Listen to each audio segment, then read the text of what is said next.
1. This is the Surly Grognards for July 23rd, 2012. This is Peter Bowman. I'm joined by my good friend and co-host, Eric Carlson. So, Eric, how's it going? Yo, I'm doing all right. I exist. I'm glad to hear it. So tonight we're going to be talking about game mastering. Specifically, we're going to cover tips, ideas, and advice to new to relatively new game masters.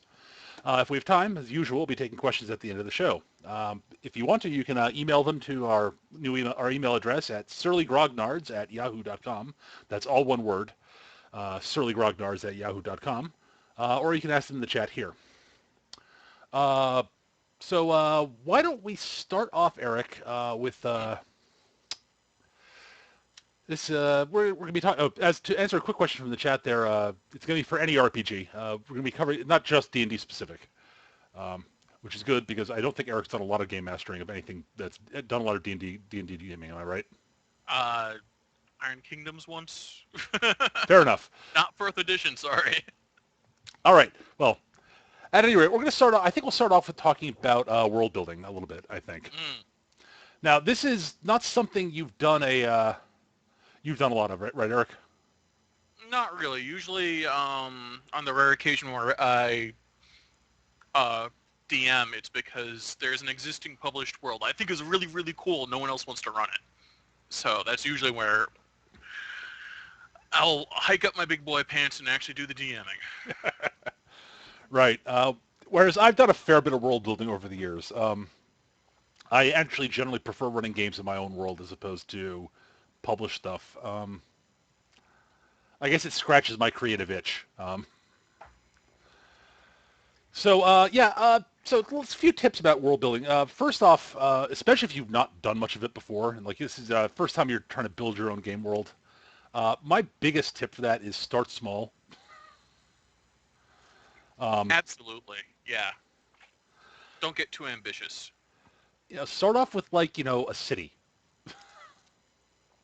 And you basically take a couple of general concepts for your world and then build from a city and build outwards.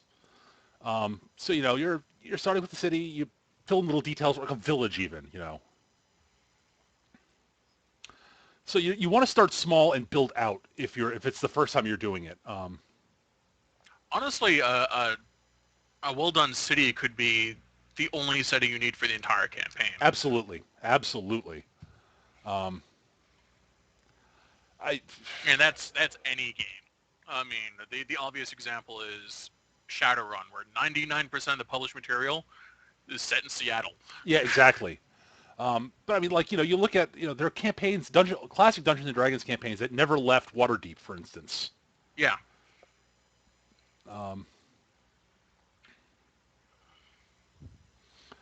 So I mean, you start off like everybody starts off small. I mean, it's the way things work. I mean, you start off small and then you build outwards from there. As an example, from my personal experience, the very first, it's not entirely true. Shadowlands a bad example now that I think about it. Well, sort of. It's a good world, having played in it briefly when you ran that one 4th ed game for us. Yeah. Well, the big thing about Shadowland, that one actually, this actually sort of flows into my next tip. It's our next bit about it, so we can work from here. But in general, I'd recommend starting small and building outwards. But Shadowland, for instance, the D&D game I run on Sunday nights, and I've run the game world a couple of times before, with minor variations here and there. Started out with the concept of what would a world look like where the bad guys invaded and won. And that's where I built from there. And so basically I took that one little concept and said, okay, the next step from that was, who are the bad guys? And I ended up settling on the Drow. I said, okay, so now what would the Drow do if they should conquer the world? And then various logical assumptions flowed from that. They do the spell to overcast the sky so that, because they're originally from the underground. They'd probably find a way to imprison most of the rest of the good gods because they don't want to deal with because having limiting the access to the gods is a good thing as far as they're concerned. Step 2, don't imprison death. That's stupid. And then so on and so forth. But even from there, after I came up with the world concept, there's the big world, the Dark invaded, they stopped here. There's a bit of the world where the good guys still live because otherwise there's no hope. There's got to be at least a The couple of... whole no hope thing could be fun too. Sure, but I was... I'm also a sucker for doom terrorism, so. Fair enough. But I wanted to start with... I wanted to have at least a glimmer there. But from there, the next thing I did is I spent a while working on Westgate, which is, in general, in most of the games I've done, has been sort of the central, sort of the most important city for the players. It's ended up being a base of operations for the players in both last two campaigns I've run in the game world. I mean, it's sort of base operation for you guys, Eric, right? Sorta. Well, you kept going I didn't back get to... a lot of the stuff in Westgate because I had that class Tuesday nights for a long time. Oh, that's true. Yeah, well. And my obnoxious orc got relegated to NPC duties. For a little while, that's true, yeah. Until you showed up, until you were able to get to the game. But so there's that. But in the current campaign, it's definitely sort of base operations of the players. But even then, I spent a lot of time working on Westgate. And then I generally fill in stuff. Yeah, I come with basic ideas here and there. Like there'll be a city there. There's a city there. I drew a map. Threw a few cities on there, but I haven't gone. I'll let you all in a secret. I haven't filled in everything yet at all.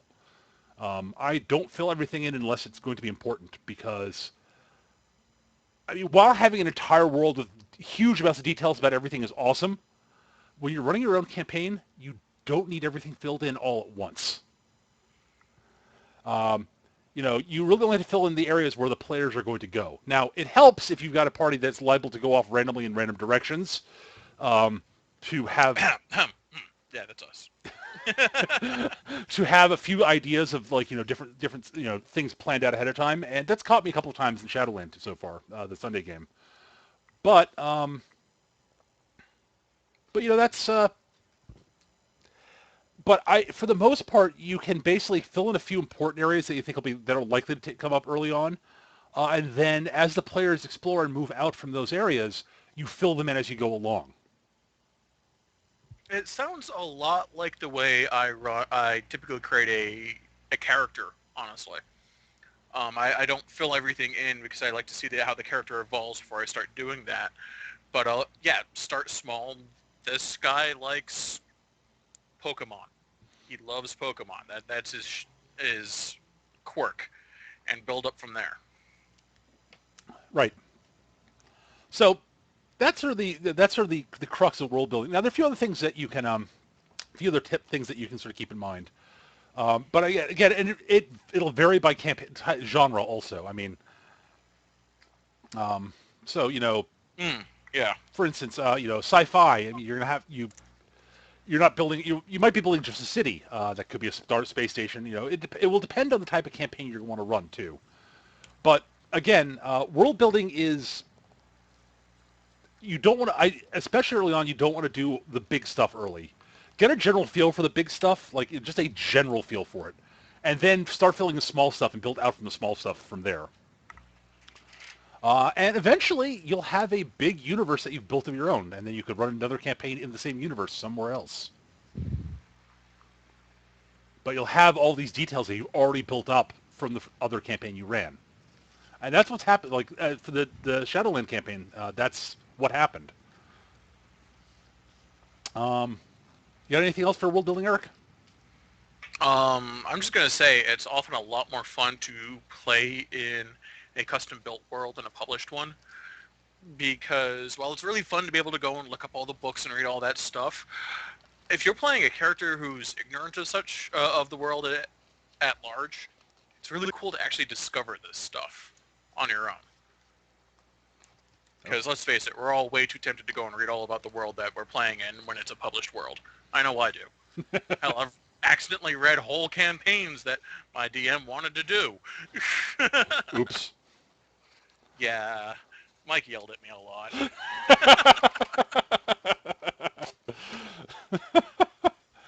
So I guess from there we'll sort of move on to talking about building a campaign. And that there's a difference between building a campaign and building a game world. The game world is basically the framework in which a campaign will be set, is the thing. So with a campaign, what you're doing here, at least in my opinion, is you're coming up with the general arc of a story. Does that make sense to you, Eric? Hmm. That makes perfect sense because, yeah, I mean, I've done this before once, and I was doing it in a published world because I'm lazy. Um, but my biggest problem was getting people to stick together, and yeah, so I did it with a really overpowered villain that was hunting them, and it ended up driving everyone insane, and they all died. So, Oh dear. But yeah, but so not with the subtle touch. so yeah, basically the the game world, as I said, the framework, the sort of the I guess you could say the world is the canvas, Mm, and the campaign is sort of the outline of what you're trying to create on the canvas. You're Another thing is don't when I say you're planning out the arc of a story, don't assume that the story is going to go where you're expecting. Um, it's true. I'm sure Peter's played with that because I've had my experience with the DMs where the story is paramount, and that's fine, except you can't actually do anything else. He will railroad you the whole way, and actually occasionally force character decisions as long as it meets his vision of the story. It's less a collaborative effort when you go that way. yeah, in my personal opinion, don't be that guy. Don't be that guy. Nobody likes that guy. Yeah, I'm sure there are people who enjoy campaigns like that. I don't. So I do my Well, the damnedest. GM running it usually does. That's about it. That's been my experience, but I'm just. It would not surprise me if there are players who don't mind it, who actually enjoy it, or don't know it's any other way. There could be any other way. I would actually be more surprised they enjoy it because they don't know the other possibilities. Yeah. At any rate, so when you're It's like built, a man who's only ever drunk Michelob, and then he's given a good like heavy-bodied Scotch. It's a transcendent experience once you break away from that. but going from bad beer to scotch is not. I would have gone from bad beer to a good beer. But yeah, sure. No, it's more than that. Trust me. Sure, okay. But yeah, I mean, no story will survive contact. It completely survive contact with the players, Absolutely not. and that's a good thing. I'm going to say this again. That's good because role-playing games are, in my opinion, collaborative storytelling. Absolutely. I could not agree more. It's the player characters are they're the protagonists. They're the stars of the show. I mean, the camp. They're parts. I mean, the GM's not is no chopped liver. I mean, he's everything else. But the it's important that the players get their moments to shine and that it's their story. Now, mind you, I mean, the GM story is also important because he's also a player. Don't forget that as a GM, It's true. you are one of the players and you have to enjoy what's going on. But you got to work together. But anyway, so back to building a campaign. Basically, what you want to do is basically just come up with a rough arc for a story. You want to have a beginning, how you get the characters together to start the story. You want to have a middle, so you want to come up with the first so you don't have to come up with these in any particular order. Although I find that either coming up with what the end of the story is, and that's not really the how it's going to end, but the goal for the story. Sort of, like uh, again, back to Shadowlands, for example. The arc of this is okay. What's the story? The players are going to try to save the world from the Drow. Is the initial conceit of the campaign. It may change over time, and it probably will. Um, And then the beginning of the story is how the players got together, and then the middle is what's filled in during play. Now, and within the arc of a campaign, there will be other sub-arcs or other story arcs that are sort of like almost like a mini campaign within the campaign. But You could almost see it like a television show. You have the overarching plot of the series, and then in between you've got episodes or shorter plots that help move the main one forward, but are trying to think of a good example. A show that did this well. Babylon Um, 5 did it brilliantly, in my opinion. Babylon 5, yes, actually. Yes, Babylon 5, DS9. Yeah, DS9 did it too. But I mean, basically, Once they get out of about halfway through the second season, it starts getting good. right. But basically, you got sort of the Babylon 5. It's the story for Babylon 5 was the Shadow War, and sort of and the beginning of like the first season, almost nothing. The Shadow War is not even like hinted at until partway through the season, when they start dropping hints about who the shadows and such. And then at the end of the first season, you actually have the big reveal of, oh crap, there's something big's going on. And then the second season is a different story arc, stuff's going on, and then another big reveal, and so on, and that's how it worked until they resolved the Shadow War at the beginning of the fourth season, and then things didn't go quite as well after that. But hey, And then Byron happened. well, that was season 5, and that's we don't discuss Byron. Oh, that was terrible. At any rate, so but yeah, when you're designing a campaign, Darth Elmo in the chat actually says tabletop games should be run like a TV show, not a movie. For the most part, yeah, actually. Yeah, actually, that's unless the whole point of it is to run a particular story. If you're, it's only going to last like a month or so. Yeah, if you're doing an intentionally short campaign, then it can be more like a movie. But there are. That's actually another thing you have to decide is whether you want to do a long ongoing campaign or whether you're just going to do a short one-off campaign, which is going to be like 4 sessions or something like that.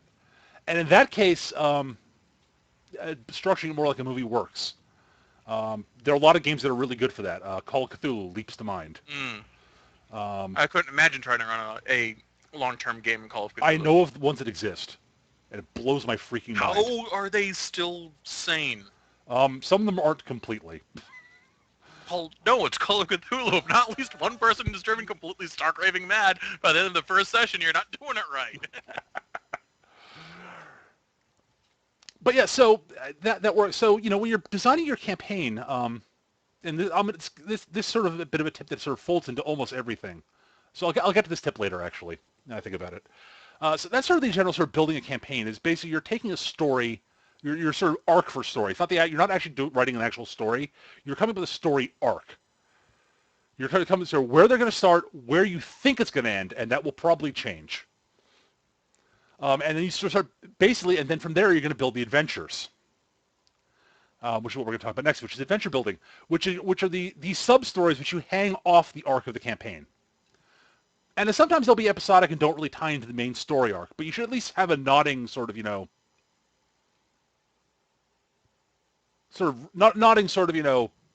connection to the actual arc of the campaign, in my opinion. And when you're structuring an adventure, it depends on how. I don't build pure adventures much anymore. I think Eric pretty much can guess that from the campaigns I've run. Yep. With him, what I tend to do is I tend to come up with a sort of, I guess, sort of a multi. I guess they are sort of like mini adventures often, but I will often build a few. I'll pick a sort of a sub story and then build around that. It depends on the campaign also, but like my superhero, it depends on whether the campaign I'm running is more episodic or not. I think what you're describing, the more experienced the general group as gamers are, the less you tend to see specific adventures. The last time I played in a game with specific adventures that was the goal. We were going to go back and do the old first ed D&D modules. Yeah, yeah, that's kind of what I'm doing with my Thursday night game with my friend Peter Shaw, who's actually in the chat. Hey, Peter. Hi, Peter. That's Clark One. Clark One is my Thursday night GM, guys. Say hi. So yeah, I tend to basically come up with for an individual session. I tend to come up with uh, a bit of a. I come up with an idea for the session basically, and it's really almost like a mini adventure Mm. of a couple of like I actually a lot of my current adventure design and campaign design is heavily influenced by my time running the first long-running feng shui game I ran, where what I do is I actually don't design adventures beyond. I've got my campaign idea, but an individual session isn't planned around so much the adventure as building around several connected scenes Mm. that I try to link the players to between, and I have to adapt them depending on where the players go. But This is amusing because now that you're talking about all this, I can cleanly see it in your game mastering style. I just never picked up on it before. yeah, a lot of my game mastering these days is structuring, basically coming with a few scenes and then seeing how I can get the players moving between from scene to scene, and that will vary, and the scenes will change also depending on what the players do. Um, and from so that's for me, that's more of what I do about adventure building. But for less experienced GMs, building an adventure is much like building a campaign on a much smaller scale. You want to come up with a beginning, a middle, and an end for the adventure. And the beginning is how the characters get into this particular story of this adventure. The middle is what the characters do on the way to the resolution of the story you're telling. Now, the resolution may change may change from what your original plan is, because players are treacherous, dangerous individuals who are going to completely screw your story over no matter what you do. Live with it, and it's a They'll good join the thing. sides of the bad guys. I haven't had that happen, but I've seen people come close. I've considered it myself in games. I think the only reason it hasn't happened with our Tuesday night group is because you're pretty good at reading the fact that we tend to play assholes. Yeah. I freely admit I seriously considered screwing the rest of the party over and joining the bad guys in the Star Wars game Chris ran. Which would have been hilarious. There was a moment when I was seriously considering basically, okay, you guys, screw all of you. Well, I like Nalem and Ken, but the rest of you guys can go rot. Fuck y'all. I'm. It was a bit where we were recorded by the gangster. Poor Will and his Jedi. He was the least popular guy in that ship. Well, he chose the exact wrong way to introduce himself to me. Yeah, brainwash the Wookiee. That works. You're not getting on my ship. Will was completely shocked that I pulled a gun on him after that. Yes, actually. Will was like, wait, what? I'm like, dude, mind control bad.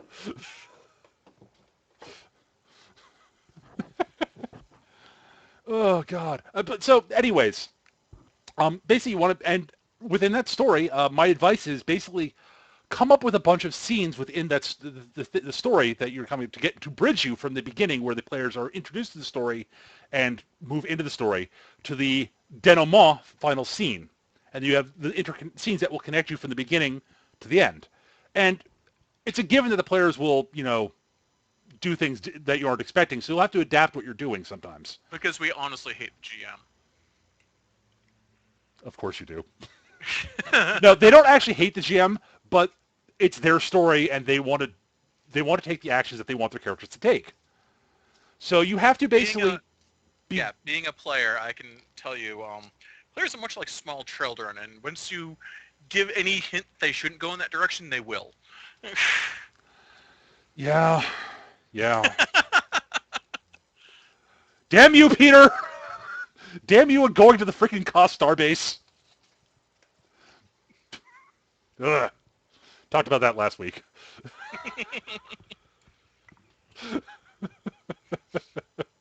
At any rate, So yeah, moving from scene to scene, you'll have to when the players make a decision to where they're going next. Sometimes in the structure of your story, they won't have a choice. The prime example of that is if they're in a dungeon and they're moving from place to place within a dungeon.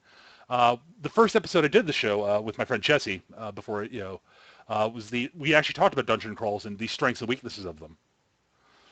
Um, and the dungeon crawl is a great adventure style for a new GM because it simplifies the choices the players have. And it means that you have to adapt less on the fly. And I like the dungeon crawl, and you can adapt the dungeon crawl for a lot of different settings. The classic dungeon crawl in like in a fantasy setting is you're exploring a set of ruins or catacombs or a abandoned temple or something like that. That's classic. But you can adapt that to other settings. I mean, like in a sci-fi game, it could be you're exploring say a drifting wrecked freighter in deep space that has had an awful accident on the board that might involve aliens of some sort. Or it could be out in the woods, and there are only so many paths through the thick underbrush. Right. You could be. I mean, the dungeon is just a conceit for a limited area within which the players can only explore so far.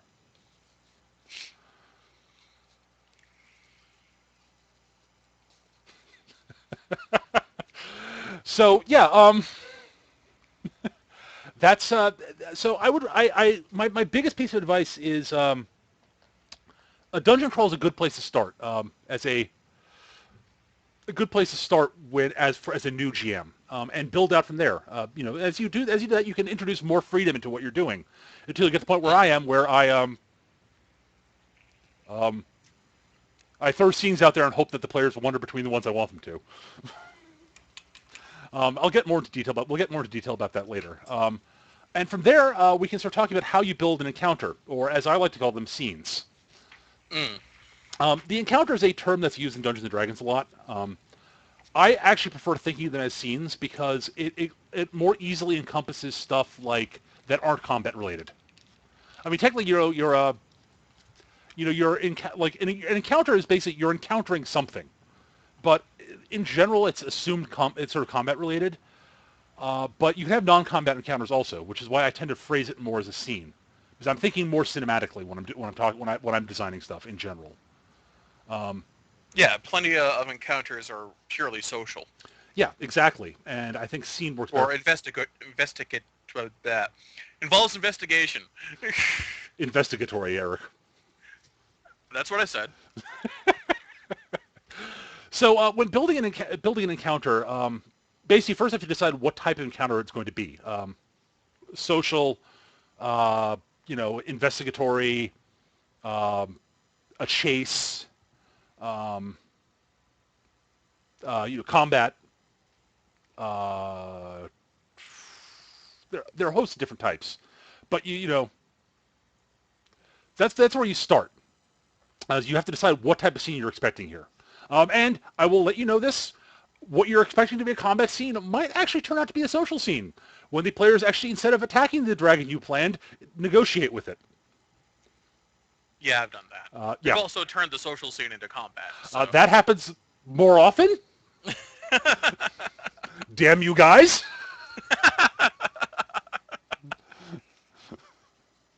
How many times have we gone, yeah, this is dumb and just shot the guy? More than a few.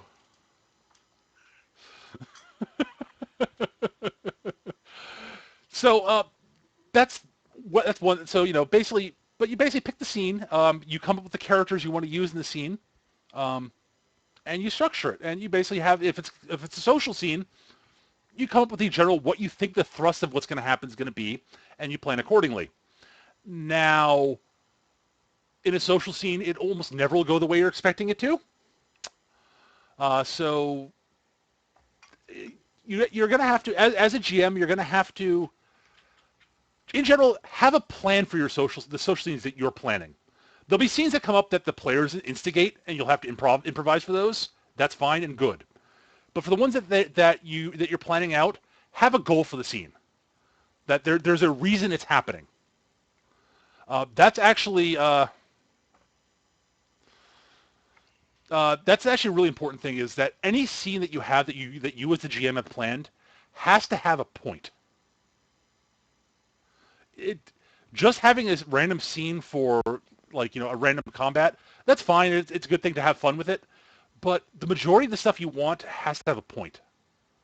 Mm. It has to tie into something.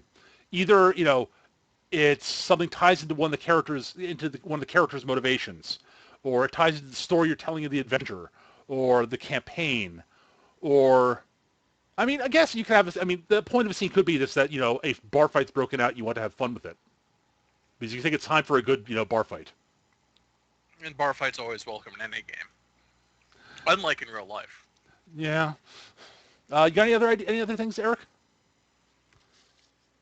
This is so your ball of wax. I know, but no, I figure if you got, I mean, you've done some game mastering, and I think when we're getting down to this, sort of, coming up with encounter stuff is probably more in your ballpark than the. This is true. Yeah, absolutely. Any encounter should have a point, but by the same token, you absolutely can't be too restrictive of them, or hinge everything on the encounter going as you might expect, because players are treacherous, random avatars of chaos, and things will never go as you intend them. You might intend them to lose to this guy, and they'll beat him. You might intend that they learn some vital information from this person they're talking with, and they might decide they don't like the look of his face and shoot him in it. All these things are possible to happen. Right. So again, as I said, be flexible. Absolutely. But yeah, basically, if it's a social scene or an investigation scene, be sure that you have an idea of what information you want the players to get. And if they come up with a clever question that you weren't expecting, you might give them information you weren't planning on giving out at that point. Um, or if they don't ask the right question, you might have to think of ways for them to get that information in other scenes. Or they could be the Another thing that I don't see as often as I would like in many games is when you hinge something on something from one of the players' backstories. That's always really cool, and doesn't even if it's not my character, I really like to see that. right. All right, that's actually that's a good tip, Eric. I like that.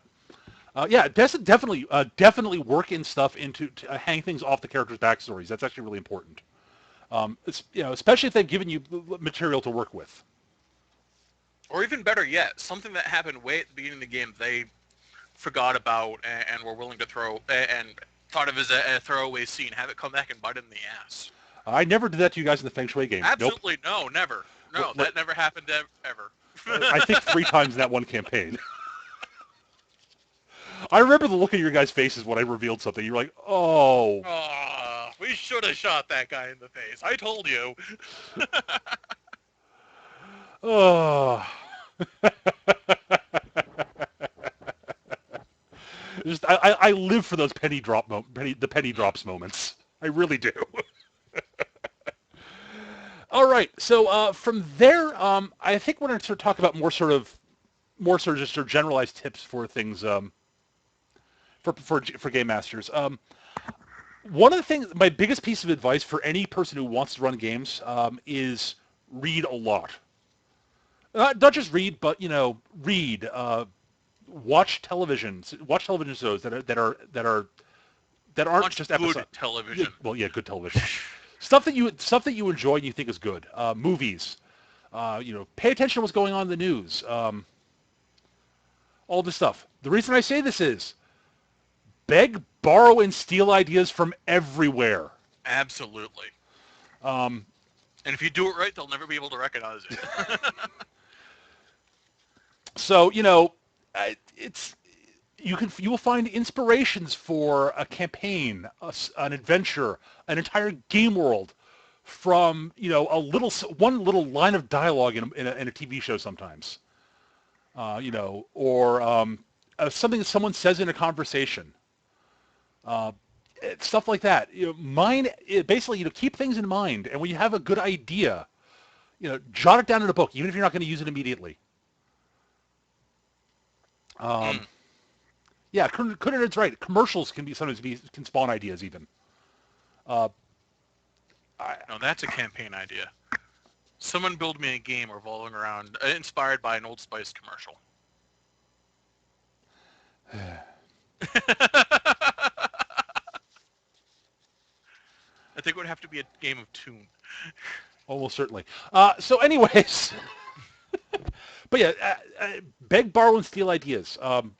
Take your idea, take an idea for something that you like, and change things about it. Like you see this idea like in a sci-fi show, and you think this is a great idea.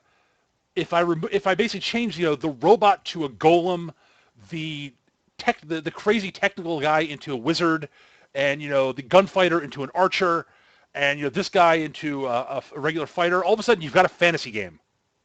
Yeah. Um, and they'll never get it. It's actually remarkably easy to translate fantasy to space opera and vice versa. Well, yeah, yeah. Because they're effectively the same thing. Space opera is fantasy in space. It's not sci-fi. Yeah, absolutely. It's fantasy with sci-fi trappings, I should say. Um, and I love me some space opera. Space opera is great. Yep.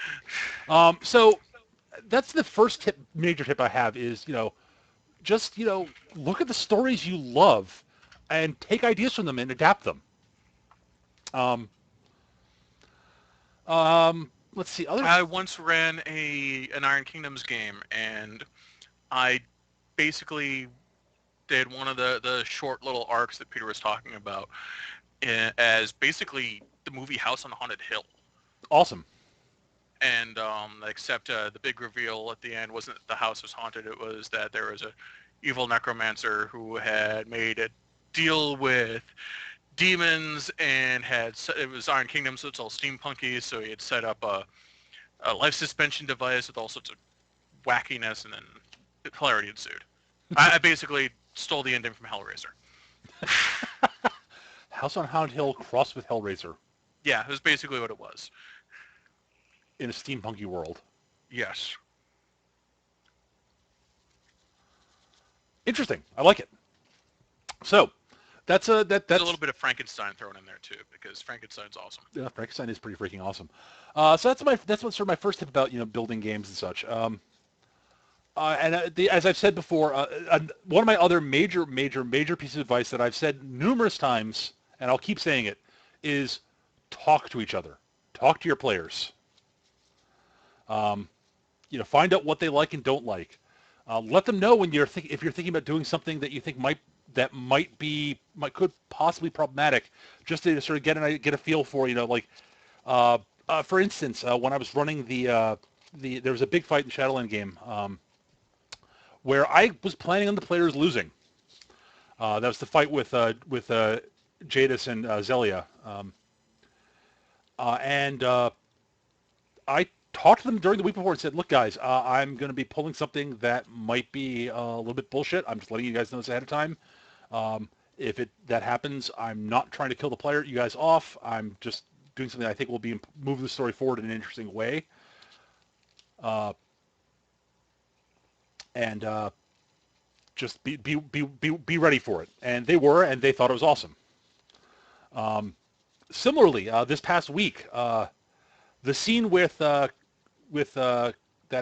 week's session, there was a scene this week. I'm not going to spoil it for anybody who hasn't watched who hasn't seen this week's game, which I talked to Eric about. But it would not have worked had I not talked with Chris about it 2 or 3 weeks ago, actually. On the other end of that, I was playing in a godlike game. Godlike is a superhero system. Where I basically told the player, or the game master, feel free to screw with my character, just don't go too far. I love it when this character is built to be screwed with. He's basically a supervillain on a short leash. And he did, and it was great up until he went too far. And I told, without talking to me about it, he basically stripped my character of powers for a while, which honestly, I was pissed off enough I almost quit the game at that point. Yeah, how would you react had he told you that was going to happen ahead of time? or that It something might like have that. been cool if I had understood what he was trying to do, but it came completely out of left field, and I was just like, "You did what?" And I imagine You, you sort of were willing to you put up with it for a little while, just like okay, maybe it'll tell me what maybe I'll understand what's going on here. And I finished the session, and then I was like, "Dude, what the fuck? Don't ever do that to my character." He's like, "No, no, no, it's cool. There's a whole story involved around this. You should have talked to me beforehand." and that is why you have to talk. That why the communication is paramount. Absolutely. I try to vet things that I think could possibly upset the players ahead of time because I don't want to. It's a game. It's supposed to be fun. I'm playing with my friends. I mean, Exactly. we talked about this a bit last week. So I mean, um, and from there, I mean, you know, anything else that we can think? Any other tips, Eric, that you can come up with? I guess we should talk a little bit about sort of working with play. Like I mean, that sort of bleeds into sort of tips for handling players. As I said last week, different players do have different preferences. And when you're designing adventures and campaigns and such, you have to take into the fact that the different players at the table have different wants out of the game. So, I imagine our Tuesday night game is kind of a little difficult because we've got pretty much all the archetypes in that. at one table, yeah, Yeah. yeah. I mean, yeah. Oh God. So like you have to have this mix of I for some players it's all about the social scenes. For some characters it's all about the combat. For some characters it's all about the weird shit. Um, for some characters it's all just about the story and what's going on. Uh, Some it's all about the rules and how they can make their character better. right. And doing weird, interesting things with their character. Um, and you have to find a way to balance that. So, I have to come up with a mix of, some combat to satisfy the guy who's really into combat, some social stuff to satisfy the players really into the social stuff, uh, some ways to justify mechanical character growth for the guy who's interested in that, um, some more combat to satisfy Eric. Uh, I do love me some combat. I mean, to be fair, both you and Chris really like a mix of stuff. This is true. I mean, and nobody is only one thing. I mean, everybody at that table, everyone at that group likes to role play. Everybody at that likes interacting in character and playing their character. And everybody enjoys a little combat here and there. And likes investigatory scenes. Everybody likes different things, but everybody has their preferences. So I have to make sure to give everybody bits, scenes that will really tickle their fancy, and to be sure that I try to make sure that everybody gets to be in the spotlight from time to time. I really like that horror scene you did with the on the planet with the spooky colony. And I was trying to play my character because I'm playing a very big bombastic space pirate as completely nonchalant, whatever type of deal, while being terrified of what was going on the inside. I have no idea how well that worked out. I thought it worked pretty well. I thought that was actually a really effective scene. I like that too. Uh, so yeah. So basically, you have to get a feel for what your players like, and make sure that they get a taste of what they want at least every other session, preferably every session, and make sure that give everybody a chance to shine. I mean, not everybody. I mean, there are people who don't mind being in the background, but give them a chance to be in the foreground a little bit here and there. Give them, Everyone likes to be in the spotlight. Some people need it more than others. absolutely. The last thing we have to talk, I want to talk about, and I haven't had to do this much personally, uh, but we should talk about handling problem players Mm. because it will happen eventually. You will eventually have a player at the table There's who, always one in every group, and I've probably been that guy more times than I care to count. But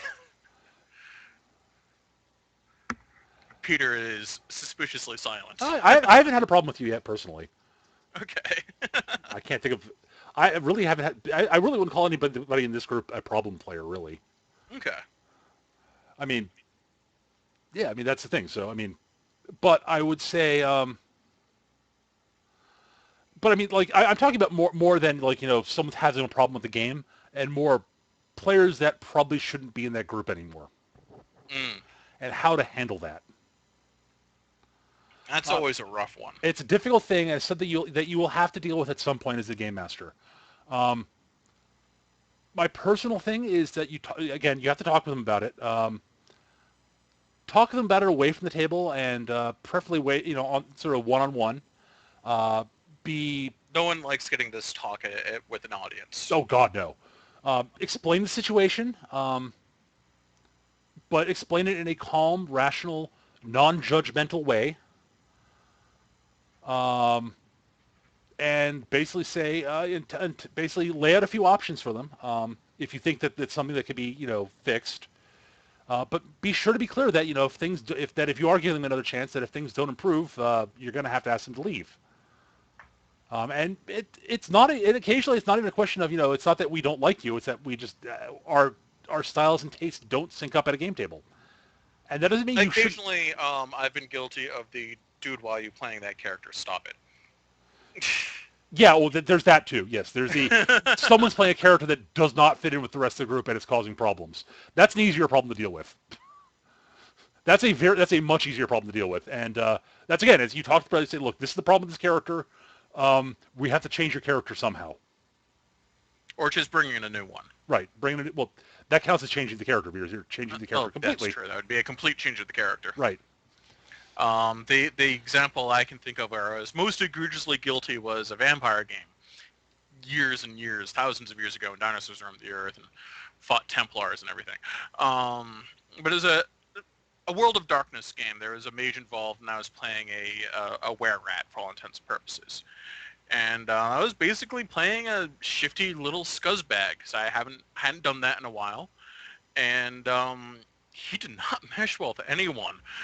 And after a few sessions, it became obvious, like, the game master came up to me and was like, listen, all of the characters hate your character, but they don't want to say anything because they don't want to hurt your feelings. Okay, so I have another character I could play.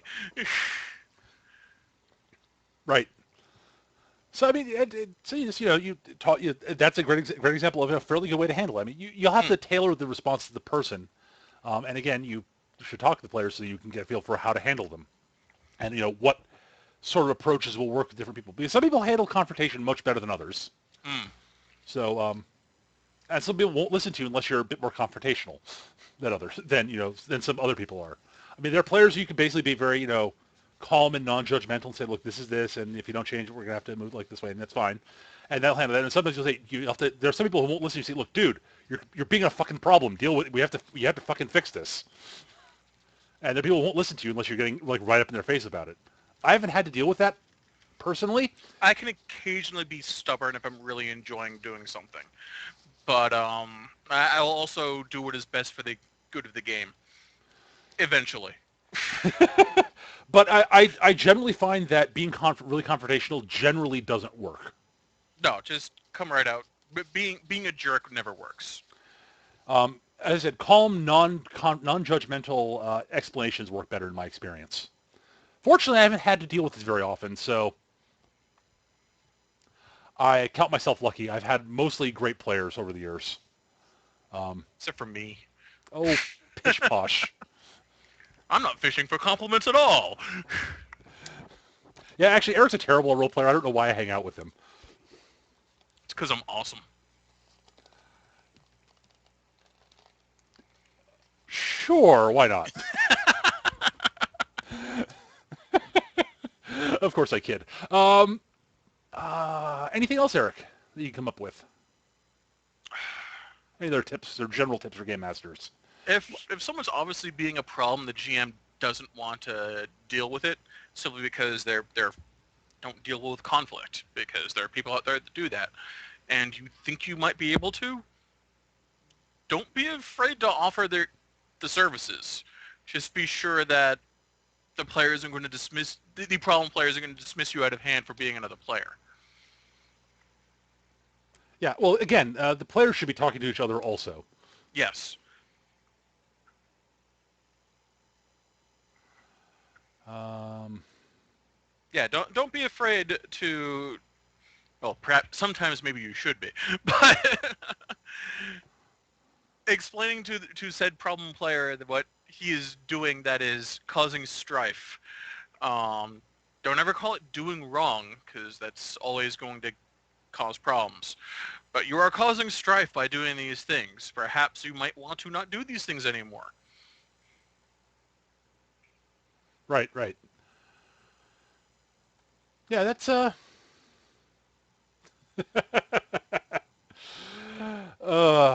right. Those Anything aren't else? just overrated, they fucking suck. Bah. All right. I think that covers everything I want to talk about this. Yeah, pretty much. And wow, we actually chatted a great deal. It's we got like 7 minutes for Oh, let's toss it open in the questions. chat for Yeah. questions. Anybody in the chat have any questions they want to ask, either about this topic or other topics?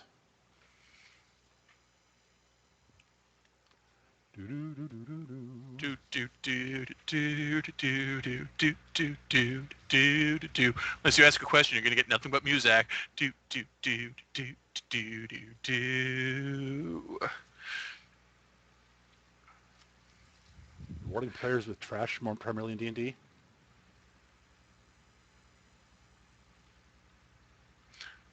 Rewarding players with trash. Ah, I'm not sure. So Clark One asks, any tips for handling intra-party disputes with non-problem players? Ooh, interesting. Hmm. Um, If it's purely a conflict between characters and not players, then let it play out. Because eventually, if someone's going to kill someone else, it's going to be hilarious. asterisk. um, if it's not getting too heated and it's not actually like because it can get heated even if it's just between characters. Um, if it's not getting too heated, let it play out. But if things seem like it's getting a little bit heated, just interject politely and say, why don't we move on to something else for a little bit? We'll get back to you guys. Um, you don't want to let that sort of thing dominate a scene. But if it's actually between the players, That's another issue. that's another So, issue. I have encountered this a couple times, and problem being that two players did not like each other. Didn't realize this because they had not met before the campaign. But they were both friends with everyone else. This happens occasionally. And they basically agreed to stay on opposite sides of the room for one another during the game and be civil towards one another. But yeah, one of the two always left as soon as possible. And they seem to have worked out a weird rotating schedule without ever actually talking about it, to my knowledge. So, but um, those are two very mature people handling it in a mature manner. It's right. But not yeah, if always that. there's conflict between two players at the table, ask them to table it for the session so that doesn't so it's not going on during the game, and then you know talk to them about it outside of the game. Disputes like that shouldn't be handled at the table, in my opinion. Basically ask them to sort of ask them politely if we can table this for now and we'll talk about it. We can talk about it after the game. Preferably in a more neutral setting. And Uh, unfortunately, if they can't be mature about it, one of them is going to have to leave, if not both. yep. Um, if it's disrupting the game for everybody else, it's going to have to move on. So someone's going to have to move on. Yeah, definitely happens, Peter. Seen players who shall remain nameless get pretty heated over arguing with party actions. Basically, you know, let the debate go on for a little while. If it starts getting heated, ask them to calm down. And uh, you know, Between good role players, it can sometimes be difficult to tell whether it's personally or between characters. Also, yeah. Um, I and know I know Chris and I have gotten in some pretty heated arguments when it was completely between characters. yep. But and talk honestly. You talk to the players about it outside of the game. If it's not, basically, bring it up to them outside of the game. And I mean, I know for a fact that I can be fairly stubborn as a player. So I occasionally need to be flapped upside the head with stop that. I like to think it doesn't happen too often, but I imagine it happens more often than I think it does. A hold up newspaper to the nose helps. I wouldn't actually recommend that, but yeah, the verbal equivalent I've had it outside. done to me. But yeah, in general, my general rule of thumb is try to handle that sort of thing away from the table. It tends to work better in my experience. Um, Similarly, my one general rule of thumb I have for all game masters is don't let rules disputes go on too long. If it goes on for more than a couple minutes, just come down with a ruling that you're going to say, this is the ruling for tonight. We'll discuss the actual rules later, away from the table. Yeah. Nothing can bog down a game more than rules arguments. And basically, yeah, I'm That willing makes to me change. shut I'm out willing to game change. systems. Be sure to say you're willing to change the rule, your interpretation of this rule later. Yeah. But as it stands now, this is how it's going to be, just for the sake of making things go forward. All right. Well, I don't have time for much more. Rewarding players with the treasure primarily in DD. I can never find stuff I like and just make stuff up and hope it doesn't break it. And If it does, yeah, fix it then. That can work, Darth Elmo. Another thing to do is try to get a feeling from the players what sort of stuff they actually want for their character, and see if you can work it in or something similar work it into the campaign later. Um, also if they really, really, really want something, and they've made that clear, don't be afraid to dangle it in front of their nose as a carrot. yeah, absolutely. Peter has done this to me several times.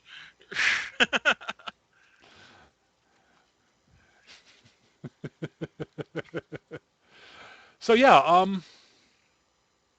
that's my best advice. Is that, yeah, you can basically make up stuff as you go and you know fix it later, but be sure to tell your players that that you're doing that, and that you might Yeah. have to retroactively, you might have to retcon some stuff.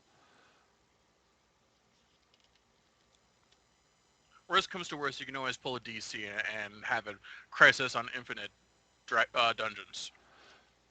Yeah, I prefer not doing that sort of thing. Well, that's a campaign unto itself, honestly. Yeah, it really is. And there are a bunch of classic D&D, a bunch of the old school D&D ways of solving problems like that I don't like. Like the rust monster or monsters that, will break items if you hit them with it and such, and et cetera, et cetera. Yeah, the Rust monsters usually just bust it out when you really want to punish the players. And I don't like doing that, so. Yeah, but like if they're doing something ridiculous and are obviously not going to be curbed, but in any other way, I've had DMs bust out the Rust monster. Yeah, there are a bunch of old school ways you can handle it. I don't like them, but I guess you could get to the point where you need to do it. Um, For those who don't know, the Rust monster is a creature that, if it touches anything made out of metal, it instantly corrodes it into a pile of rust. It's not matter how magical the item is. yeah. So, yeah, I think that covers everything I wanted to talk about, Eric. Ooh, that's actually a good question, Tregelin. What about puzzles, traps, riddles? Any tips for making them fun and challenging without being entirely obtuse? I will. That's tough. It's hard. The biggest tip I have for this, especially for traps and puzzles, have multiple solutions, Yes. and make sure they are they are very different types of solutions. Uh, Going in with there being only one way to solve a puzzle or a trap or anything like that um, is a recipe for disaster. It's a good way to piss everybody off, also. And riddles, with some groups, riddles are great. With other groups, they are the worst idea ever. Um, It also completely depends on how good a role player they are and how smart their character is. Because a couple times I've had riddles posited to me when I'm playing an absolute retard, and I'm like, oh, I know the answer, but I can't say it. yeah. So my personal take on that is be careful with them. Um, I have it a few times used. Yeah, Clark. Peter Clark one's right. That's one of the things I do a lot is accept any proposed puzzle solution that sounds good. That is a Mm. great way to handle it. I have on more than one occasion thrown a puzzle out there and have no actual plan for a solution. Just basically let the players come up with their own solution and see. Ah, ba- Actually, a great example of that was during this GURP sci-fi during the Space Pirates game that I was running with you guys, Eric. You Mm. know the whole thing where you were trying to figure out how to shut down the stasis field? Oh, right, I had right. no solution for that. I'm glad we came up with the one we did. I basically threw a whole bunch of random tech-based gadget stuff out there and waited to see you guys try to come up with a solution. Said, yeah, that sounds good. We'll go with it. Yeah, that There was totally no fits actual with planned the current solution. party dynamic now that Hannah's changed out the doctor. Yeah, I wouldn't do it with the group dynamic as well. Actually, it might work with Leland's character now. So Uh, Leland's character isn't as spontaneously creative as Hannah's doctor. true, but I think it could still work. But at any rate, and as to riddles, if you actually come up with a riddle and the players can't solve it, do not be afraid to say, okay, you guys, someone in your group's the characters is probably smart enough to come up with Start this. rolling intelligence Make checks. intelligence checks, or a history check, or something like that.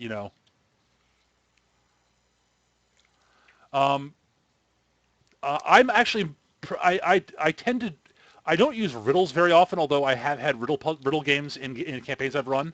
Uh, but in general, I'm positing them to a group, so it tends to work better that way, because at least someone in the group might be able to do it.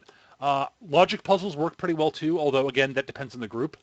Hmm. Um, the last time I used one was with you guys in the Feng Shui game, Eric, and Hannah solved it in about 30 seconds.